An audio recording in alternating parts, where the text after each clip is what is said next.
Ndërsa në bypassin e Shkodrës ka nisur puna për sistemimin e gjelbërimit, ajo që është më kryesorja për riparimin e kangjëllave metalike të dëmtuara në mbi 50 pika në 2 anët e tij, akoma nuk po kujtohet nga askush. Autoriteti rrugor i Veriut me qendër në Shkodër që ka për detyrë të interesohet për objekte të kësaj natyre nuk është ndjerë, pavarësisht se dëmtimet në bypass kanë qenë të vazhdueshme. Jo vetëm kangjëllat metalike, por edhe sinjalistika rrugore dhe ndriçimi kanë pasur dëmtime të rënda, pa harruar këtu edhe rrethrotullimet që si pasojë e papërgjegjshmërisë së disa drejtuesve të mjeteve rrezikojnë të dalin jashtë funksionit. Natyrshëm që qytetarët janë të shqetësuar për këtë gjendje, pasi bypassi i Shkodrës është edhe një nga objektet më të rëndësishme të rrjetit rrugor shqiptar, si pjesë e aksit Shkodër-Hanihoti-Dana-Sjetas, ndaj kërkojnë që organet shtetërore të mbajnë përgjegjësi për mirëmbajtjen e tij.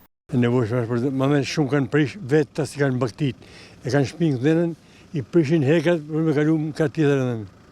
Ata kanë fojin. Por ato për hodhe se kanë për qefit. Ka shkurtuar shumë rrugë, punë më bërë, tonë më unë kanë kalu në për qytet, të shkalun i du.